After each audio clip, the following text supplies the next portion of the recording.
1955年出生的属羊人，在天干地支纪年法中为乙未年，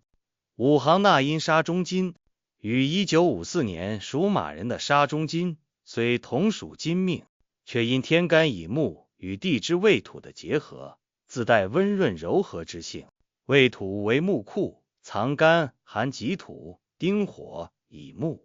如同沃土育木，既有着大地般的沉稳，又兼具草木的韧性。这种独特的五行禀赋，注定了他们的人生如同细水长流，看似平淡，却暗藏厚积薄发的力量。如今迈入70岁，在命理轮回中，这一年绝非寻常的年岁更迭，而是命运剧本中早已埋下的关键转折。在五行流转的推动下，正酝酿着一场足以改写晚年轨迹的惊天变局。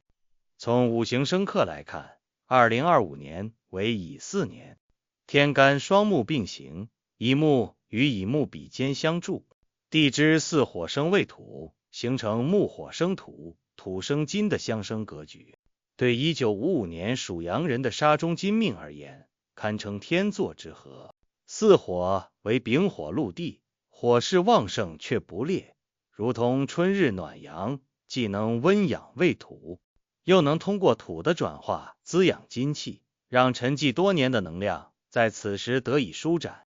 这种五行相生的气场，让70岁的属羊人在这一年如同老树逢春，看似缓慢的变化中，正积蓄着改变命运的力量。那些过往的遗憾、未尽的心愿，都可能在此时迎来意想不到的转机。正财运是在这一年呈现稳步攀升的态势，源于土生金的命理助力。属羊人一生向来谨慎持重，早年或许因时局所限未能大展拳脚，但在理财置业上的稳健选择，此刻正显露出时间的馈赠。比如那些多年前购置的房产，在2025年城市规划调整中，可能因临近地铁新线路开通、学区划分优化等因素，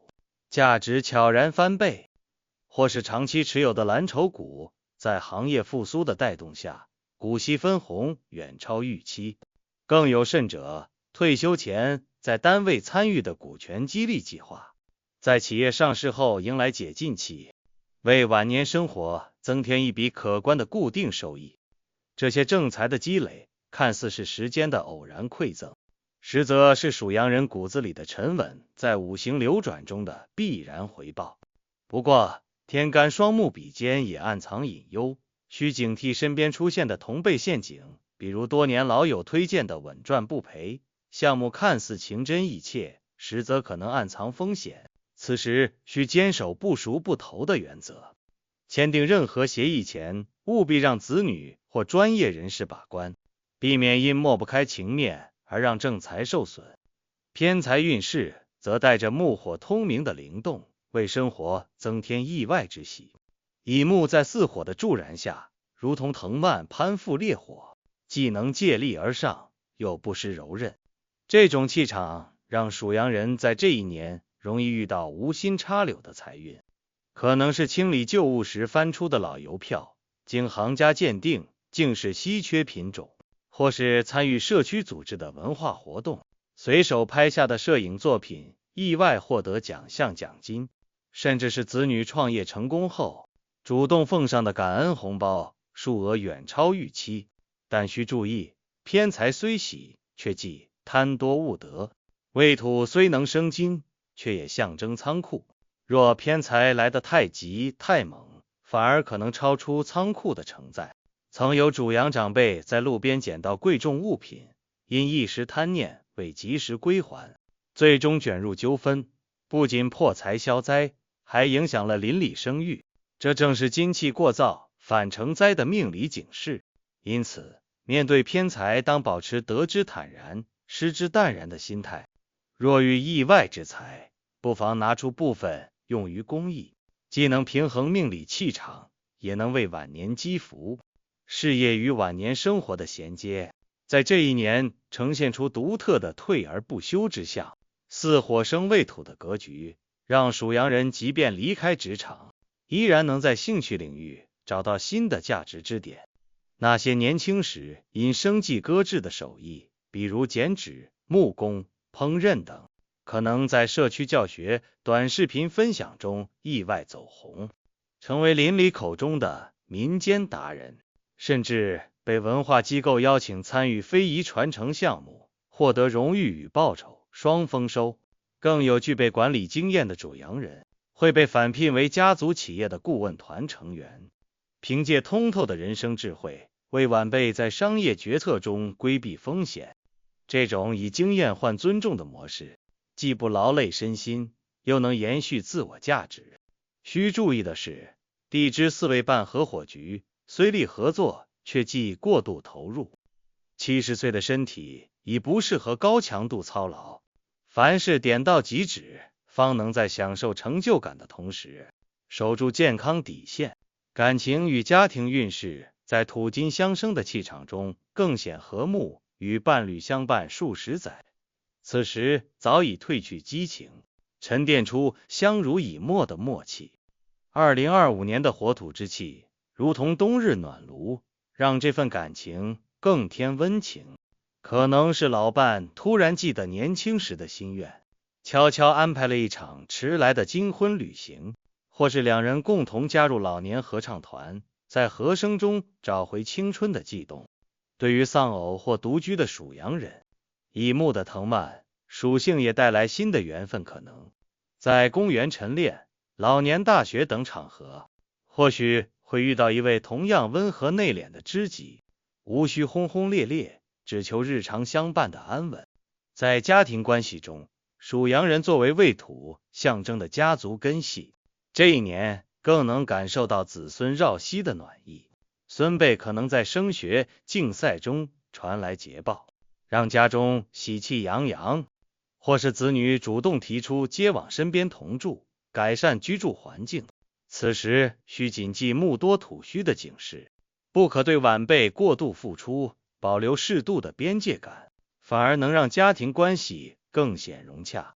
健康运势需重点关注火土调和，避免燥气伤筋。巳火生未土，虽为相生，但火势过旺，可能导致体内津液耗损，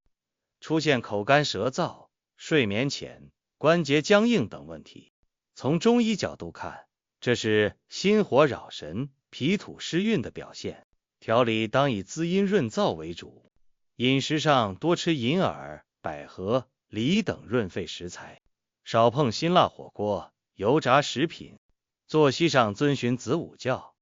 午时11点到13点小憩15分钟，能有效平衡心火。运动则以慢工出细活为宜，比如打太极时注重呼吸吐纳，散步时配合脚掌穴位按摩，既能活动筋骨，又不耗伤元气。尤其要注意农历5月和11月子月，午火加剧火势，子月水克火易生冲突。这2个月份需减少长途出行，定期监测血压血糖，让子女多陪伴左右。人际关系在比肩相助的气场中呈现新的活力。乙木与乙木相见，如同草木成林，既有抱团取暖的温情，也需防枝叶交错的摩擦。这一年属羊人容易在老年社团、宗亲聚会中结识志同道合的朋友，共同的兴趣爱好让晚年生活不再孤寂，但需注意，双目比肩也可能引发口舌是非，比如在社区议事时因意见分歧与人争执，或是在家族群里因育儿观念不同引发不快。此时当发挥未土的包容之性，记住话到嘴边留3分，遇到分歧不妨以老辈不与晚辈争的心态退让，反而能赢得更多尊重。精神层面的丰盈是这一年不可忽视的隐形财富。属羊人可借木火通明的气场，重拾年轻时的精神追求，比如研读古籍时突然顿悟某句真言，解开多年的心结，或是在侍弄花草时，从草木生长中体会顺其自然的人生哲理。这种精神上的通透，如同给沙中金镀上一层柔光，让晚年生活更显从容。1955年，属羊人在70岁这一年，五行流转中的木火生土，土生金，正将一生的沉淀转化为看得见的福报。那些看似偶然的机遇，实则是命运剧本中水到渠成的必然。只需守住内心的平和，在正财中稳扎稳打，在偏财中淡然处之，在家庭中传递温情，在健康上精雕细琢，便能让这场惊天变局成为晚年幸福的序章。欢迎大家关注订阅，更多关于不同年份生肖的运势解析将为您持续呈现。